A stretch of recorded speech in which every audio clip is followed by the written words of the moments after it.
Bonjour, et je suis particulièrement content de pouvoir parler de Fourier, et comme l'a rappelé, comme un hommage aussi à Jean-Pierre Kahn, qui a pensé, organisé, voulu une telle célébration, et peut-être le bon mot, en parlant notamment du retour de Fourier. Jean-Pierre Kahn voulait signifier quelque chose d'intéressant sur le plan pas simplement historique, mais aussi épistémologique. La postérité d'un savant, la postérité d'un homme de science est également soumise à des modes, et elles ne sont pas simplement des modes quelconques. Cela tient aussi à la façon, à la compréhension d'un avancement ou d'une évolution de la science. C'est, par exemple, d'autant plus étonnant que dès la mort de Fourier, 1830, Auguste Comte le célèbre comme le savant positiviste par excellence, l'exemple parfait de ce que doit être la nouvelle science. Mais quand on examine ce que dit Comte à propos de Fourier, on s'aperçoit que la raison pour laquelle il le célèbre ainsi, c'est que Fourier abandonne l'idée de parler de la chaleur en essayant de savoir ce qu'est la chaleur. Il élimine l'idée que la chaleur est un fluide, il élimine l'idée que la chaleur serait un mouvement éventuellement des particules. Ce qui l'intéresse, et c'est ça que célèbre Comte, ce qui l'intéresse, c'est d'obtenir, au fond, quelque chose de parfaitement abstrait, une équation aux dérivées partielles. Et oublier le reste, et même on a l'impression, c'est un peu étonnant chez Comte, de lire que la physique, prise au sens ancien, si l'on veut, la nature, n'existe plus. Donc une célébration de Fourier en 1830, elle est grande. Elle n'est pas majoritaire, mais c'est une célébration d'un certain type. Juste après, ça ne prend pas beaucoup de temps, mais juste après, c'est un autre type de célébration critique de Fourier, qui va s'étendre pratiquement jusqu'à la publication des œuvres complètes de Fourier par Darboux à la fin du siècle, pour aller vite, enfin 1888, si on veut être précis. Et là, c'est un autre style qui intervient. Et si on lit Darboux soigneusement, finalement, Fourier est quelqu'un qu'il ne faut pas suivre, parce qu'il se trompe à chaque fois sur des problèmes de convergence. Et c'est intéressant pour nous, à rebours, parce que nous pouvons savoir, en lisant Darboux, ce que Darboux ne comprend pas.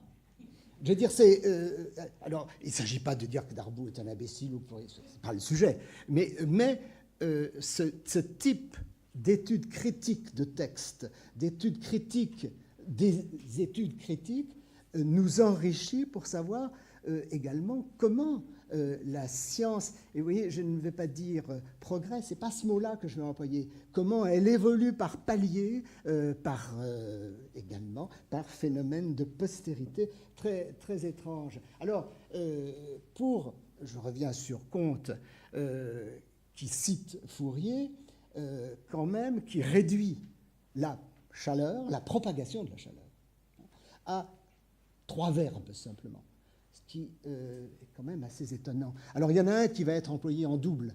Il y a 4 verbes, enfin il y en a un verbe vous allez entendre, c'est 3 coefficients physiques. Donc la chaleur, un corps peut contenir la chaleur, un corps peut transmettre ou recevoir la chaleur, c'est les 2 verbes que je réunis, et un corps peut conduire la chaleur. Et si on lit le texte de Fourier, lequel texte? Le texte final, celui de 1822. Ce sont ces 3 verbes qui déterminent 3 coefficients. Ces coefficients, on les retrouve dans l'équation de la chaleur, j'exagère un petit peu, K sur CD, mais c'est cela dont il est question. Et voilà ce qui a été l'esprit analytique à un certain moment pour Fourier. Le Comte et toute une époque, même ceux qui vont faire la critique, ne s'intéressent absolument pas, mais absolument pas, à la manière dont Fourier a travaillé. Et en particulier, ne s'intéresse pas à ce qui, pour nous, aujourd'hui, à cause des séries éponymes, à cause de l'intégrale de Fourier, ou la transformation de Fourier, ne s'intéresse absolument pas à la façon dont elle est intervenue dans le raisonnement de Fourier, dans sa méthode scientifique, dans ce qui fait que une théorie mathématique a été fondée, ça c'est indéniable, mais une théorie mathématique, comme on l'a lu juste à l'instant, une théorie mathématique que Fourier estime être basée, ça nous surprend, basée sur la voie de la nature. Fourier ne dit pas la voie naturelle. La voie de la nature, c'est-à-dire que la nature fonctionne, en ce qui concerne la propagation de la chaleur, selon la théorie de Fourier. Je vais revenir là-dessus, mais juste l'idée qui est liée à cette affaire, Fourier est celui qui a inventé la notion de mode propre. Ce qui, sur le plan mathématique aujourd'hui, mode propre, fonction propre, vecteur propre, etc. Ce qui, le plan mathématique, est trivial, enfin trivial, fait partie de la culture élémentaire, simplement, c'est propre. Pour parler de quelque chose de physique qu'on explique par des mathématiques, ça, c'est une chose que Comte aurait pu souligner, enfin nous estimons que Comte aurait pu souligner, qu'il n'a pas fait, et que pratiquement tout le XIXe siècle n'a pas fait. Le retour de Fourier, dont parle Kahn, c'est aussi cette compréhension que la mathématique est une forme de physique, c'est-à-dire s'occupe de choses de la nature. Ça, c'était ce que je voulais dire comme introduction. Alors, également, je parlais de postérité variable. Pas du tout pour m'en moquer, pour constater, et pour l'utiliser, bien entendu. Mais cette postérité, ces postérités variables, tiennent aussi à la façon dont les historiens, qui sont aussi bien des mathématiciens ou des physiciens intéressés par la chose, la question n'est pas de professionnaliser, mais dont les historiens racontent les choses. Et je trouvais qu'il était intéressant aussi de dire que, concernant Fourier, l'histoire des historiens, si l'on veut, au sens technique du terme, nous a apporté des choses nouvelles. Alors, vous pouvez me dire que ce sont des détails, mais je voulais commencer par montrer cette chose-là. C'est à peu près illisible, mais c'est un acte notarié. La tradition, jusque reprise par Robert et moi-même dans notre livre, la tradition était de dire que Fourier était devenu orphelin, de mère d'abord, puis de père, parce que le père avait, tout simplement, pour des raisons d'état misérable, de manque d'argent, quitté la famille. Et donc, vous voyez un peu le récit que l'on peut faire à partir de cela. Et ce n'est pas comme cela que les choses se sont passées. En fait, le père n'était pas pauvre au sens propre du terme, c'était un tailleur. Il y a quand même, à un certain moment donné, 6 employés. Quand un tailleur qui a 6 employés ne peut pas être considéré comme un citoyen pauvre, d'une part, mais il a fait faillite et il s'est suicidé.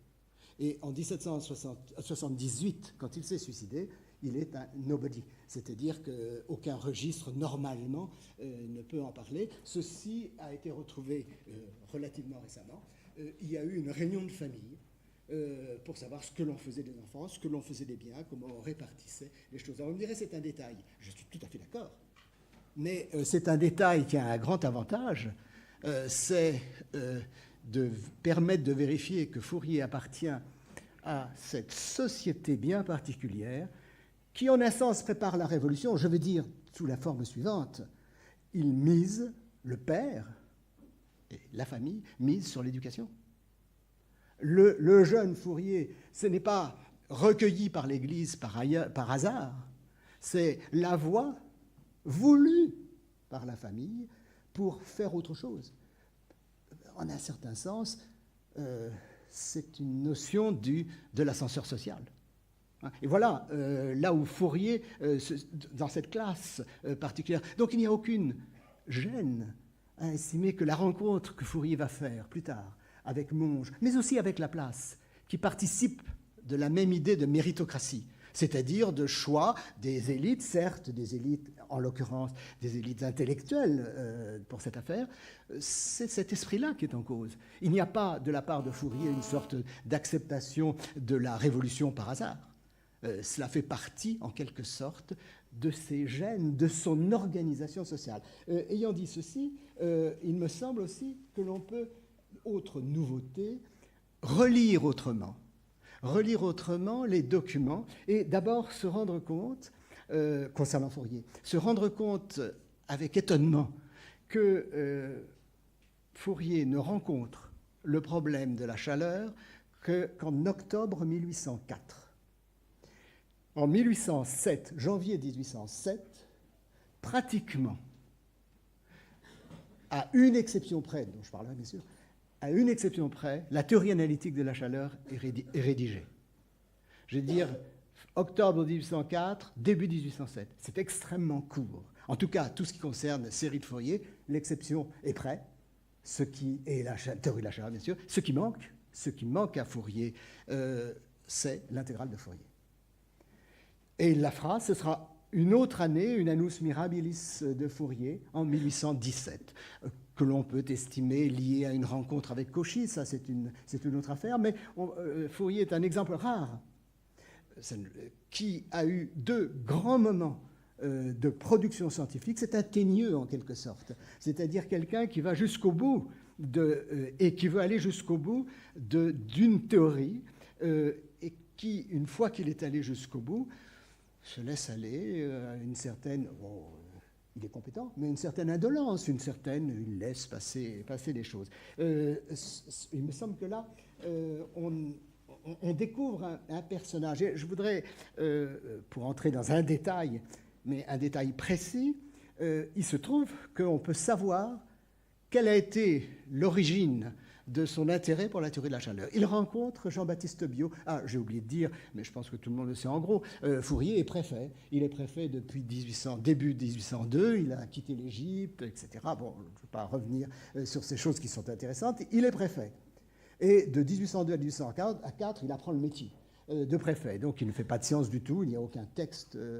Et en 1804, il reçoit Jean-Baptiste Biot, qui vient de publier un petit texte dans lequel il y a une mesure sur une barre chauffée, une mesure de la chaleur, de la façon dont elle se propage. Alors, c'est très clair que l'idée est la suivante, c'est est-ce que le mouvement de la chaleur sur une barre, est-ce qu'au fond, on ne pourrait pas le représenter par une seule variable? Il y a la variable du temps, puis la variable x sur la barre, et est-ce qu'on ne pourrait pas, c'est posé un peu a priori, est-ce qu'on ne pourrait pas considérer ce mouvement comme donnant une loi logarithmique, une loi de décroissance exponentielle? D'où, petite idée que Biot a et que Fourier va condamner, c'est que, au fond, le logarithme devient une donnée physique. Je pourrais construire une table de logarithme c'est un peu aberrant, mais je pourrais construire une table de logarithme. Le logarithme, il est dans la nature. Voilà un peu l'idée de Biot. Et ce que Fourier va faire, il réagit pratiquement dans la semaine à cet article de Biot. Il réagit comment? En imaginant un certain type d'expérience d'abord. Et une des premières expériences, elle est pratiquement de novembre 1804. Hein. Octobre, il rencontre Biot, il discute. Novembre, son première expérience. C'est une expérience sur l'armille. Donc c'est un anneau de métal que l'on chauffe. La technique utilisée par Fourier est une technique connue de Lagrange et des autres, c'est-à-dire on remplace les points de cette armille. En fait, on a une variable angulaire que l'on pourrait dire pour l'armille, et puis on étudie la chaleur par le système qu'avait indiqué Biot. Simplement, Fourier donne des masses ponctuelles chauffées qui se transmettent, et il obtient un système. Bon, il y a une certaine linéarisation. Il obtient d'une équation du second ordre, une certaine linéarisation, et il obtient un système atroce. Avec n masses, il le résout parce que c'est un système linéaire, finalement abominable, hein, mais il le résout. Et là, il y a rien de nouveau. Lagrange avait fait ça. On peut même dire qu'il y a une volonté de purisme, c'est-à-dire est-ce que je peux définir des intégrales uniquement par un processus physique? Mais là, il y a quelque chose de profondément nouveau qui arrive. Il s'aperçoit que s'il se donne certaines données initiales, je veux dire données initiales, certains états de l'harmie à un certain temps, avec un certain type d'exponentiel, hein, c'est tout bête, le système de l'harmie reste stable. C'est ça les modes propres. C'est-à-dire alors stable, il faut expliquer un petit peu, mais c'est quelque chose se maintient.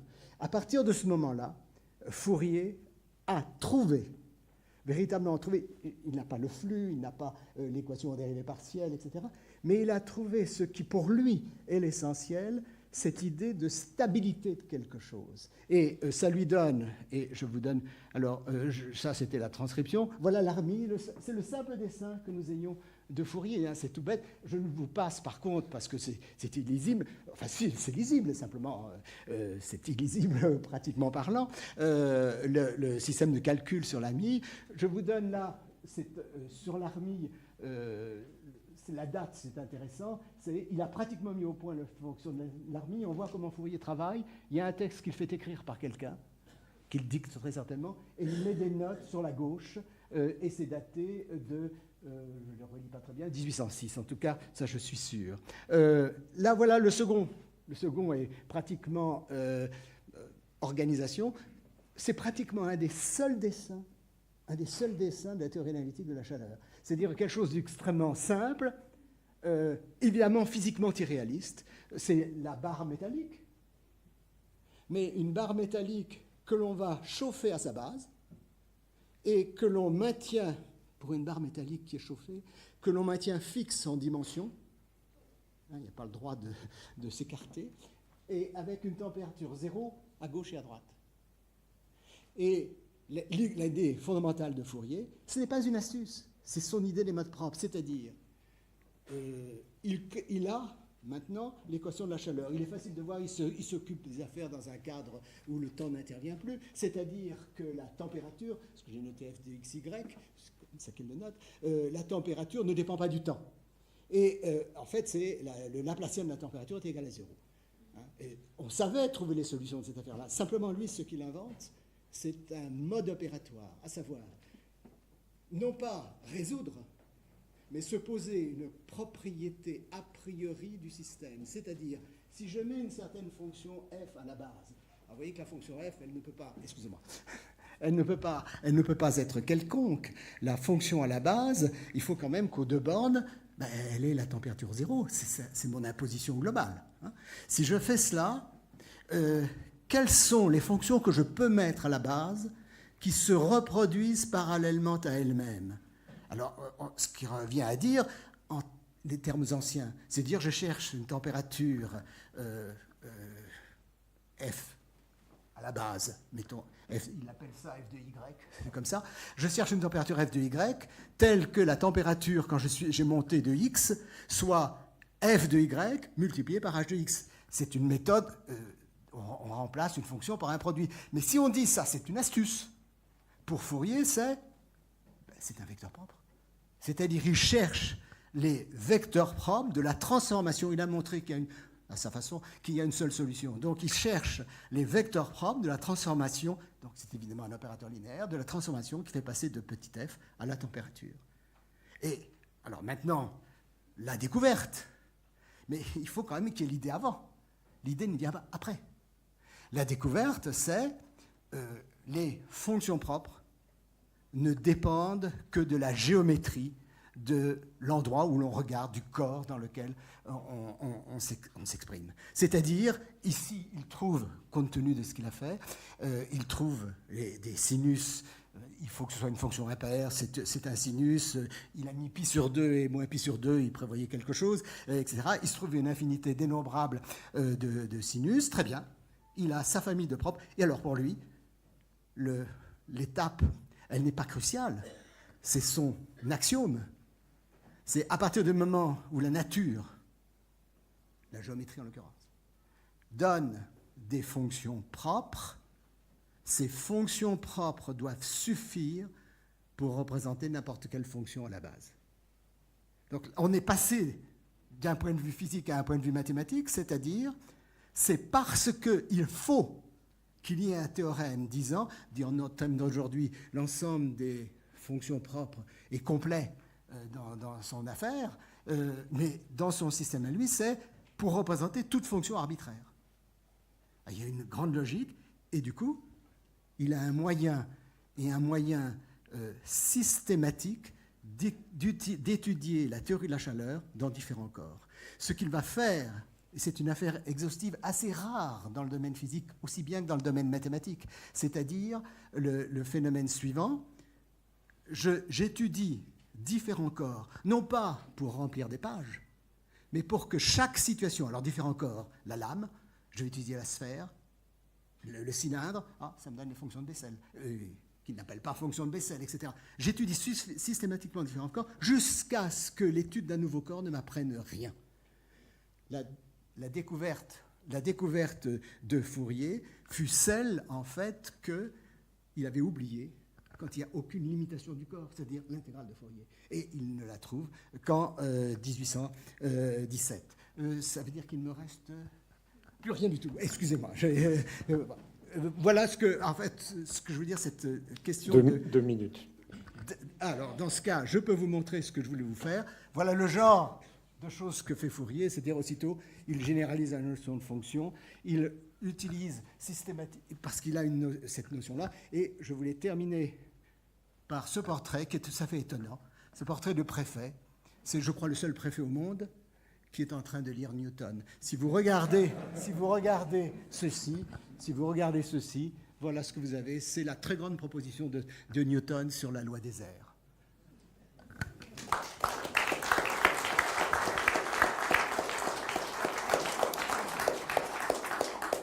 Merci beaucoup. On va passer aux questions. Moi, j'en avais une tout de suite. Ces modes propres, ils sont effectivement désignés comme ça dans ces écrits, ou est-ce que c'est nous qui les désignons comme modes propres ? Le mot mode propre existe une fois, mais Fourier n'est pas un bavard. Donc, il ne se répète pas. Il commence dans son expression de 1804, il parle de mode simple. Et puis, en 1806, ça devient mode propre.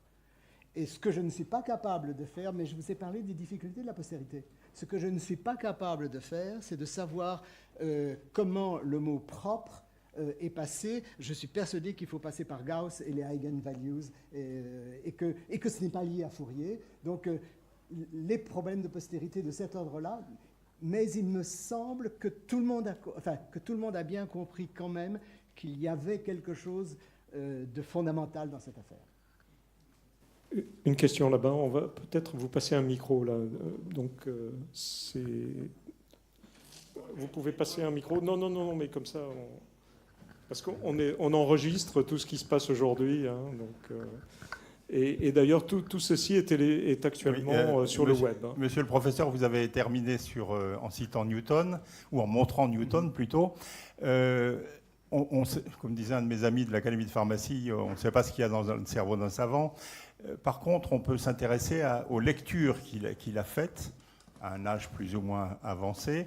Et ma question est la suivante. Est-ce qu'il aurait été influencé par la lecture des natural philosophers de la fin du XVIIe siècle, à la fois dans cette idée que vous avez développée fort bien et peut-être aussi dans d'autres démarches qu'il a faites? Oui, le phénomène. J'ai essayé d'étudier systématiquement, parce qu'on dispose d'une liste de livres qui était disponible à son collège à Auxerre. Donc, ça ne veut pas dire qu'il les ait lus. Mais au moins, c'est sûr qu'il a pu être au contact. En fait, il y a beaucoup de choses, mais il n'y a ni Hooke ni Boyle dans ces livres. Il y a l'encyclopédie, bien entendu, et un certain nombre d'autres ouvrages, mais pas les naturalistes anglais de la fin du XVIIe siècle. Par ailleurs, de façon assez étonnante, mais ça poursuit votre question, Fourier est un relatif ignorant en 1795, quand il vient à Paris. C'est clair, ça on peut le savoir, qu'il n'a lu aucun livre d'analyse. Il a lu des livres d'algèbre, il est passionné par un problème d'algèbre, le théorème de Descartes, mais il n'a lu aucun livre d'analyse. Mais ce qui est rare c'est que nous disposons de cours écrits par ces étudiants à son propre cours. Nous disposons de notes de Fourier sur ce qu'il lit. Et vous voyez, à quelques semaines près, c'est-à-dire, quand je dis semaines, d'abord ça s'appelait des décades, vous voyez qu'il apprend quelque chose et 10 jours plus tard, il fait le cours. Et ce n'est pas la même chose que ce qu'il a appris. Il y a eu, je ne dis pas que c'est génial, ce n'est pas mon problème, il a inventé une façon de présenter. C'est un lecteur particulier. Quand il lit, c'est un lecteur particulièrement actif, mais sur la théorie de la chaleur, j'essaie de répondre comme cela, il a extrêmement peu lu. Et d'ailleurs, on ne peut pas lui faire le reproche. J'ai parlé des modes simples, bien sûr, mais on pourrait dire, mais d'Alembert faisait ça pour trouver des solutions d'une équation en dérivée partielle. On divise d'une fonction, on a un produit. Donc il l'a pris là. Fourier a lu ces choses-là après. Et je crois qu'on peut lui faire confiance. Enfin, ses papiers montrent que c'est après, et je crois qu'on peut lui faire confiance. Jean Salençon. Oui, merci beaucoup pour cette conférence. Moi, je ne vais pas parler de technique mathématique, simplement quelque chose de plus anecdotique, qui se rattache à ce que vous avez appelé l'amour de Fourier pour l'éducation. Donc, lorsqu'il était préfet, il a eu l'occasion de donner un conseil à un certain Louis Vicat. Louis Vicat, dont certains connaissent certainement le nom, puisqu'il est considéré en France comme l'inventeur du ciment artificiel. Donc Louis Vicat, qui avait à l'époque 16 ans, était parti s'enrôler comme mousse sur un bateau à Toulon. On lui avait fait comprendre que ce n'était pas vraiment sa vocation. Il est rentré à Grenoble, en fait il était à Voiron. Et là, grâce à un pseudo-oncle qui s'appelait M. Chabert, qui était mathématicien et qui connaissait Fourier, il a rencontré Fourier, qui lui a conseillé de préparer l'école polytechnique, ce qu'il a fait. Il est rentré à l'école polytechnique en 1814, je crois, 1814. Ensuite, il est parti dans les ponts et chaussées, et à la construction du pont de Souillac, c'est là qu'il a eu largement le temps d'inventer le ciment artificiel qu'on a célébré l'an dernier. On a célébré l'an dernier les 200 ans du mémoire sur les ciments artificiels. Je voulais apporter cette petite note parce qu'elle est historique et elle montre l'impact que peut avoir Fourier, qui avait été le premier successeur de Lagrange. Alix, il apparaît juste sur le tableau 1795 comme successeur de Lagrange. Voilà, merci. Est-ce que je peux montrer juste une image qui est une première du point de vue de l'iconographie? C'est la première représentation d'un mathématicien enseignant et écrivant au tableau. Nous n'avons aucun exemple de mathématicien écrivant au tableau. Nous ne savons pas comment en 1750 ou en 1650 on faisait des mathématiques en classe. Là, c'est clair. Je peux dire aussi quelle est la leçon qu'il est en train de faire. Ça a été pris en 1797 sur le vif, ce phénomène de Fourier pédagogue, de Fourier enseignant, Vicat, mais tout le monde connaît Champollion. Et quelques autres, est une chose assez étonnante. Là aussi, phénomène de postérité. Bon, l'image est un petit peu rabaissée. Il ressemble terriblement à Bonaparte. Mais nous sommes en 1797. La mode. Il y a une question là-bas derrière. Là. Donc c'est Olivier Pironneau. J'avais lu que Fourier avait eu beaucoup d'opposition des collègues qui disaient que tout ce qu'il faisait était faux. Qu'est-ce que vous en pensez ? Sur les collègues ou sur les...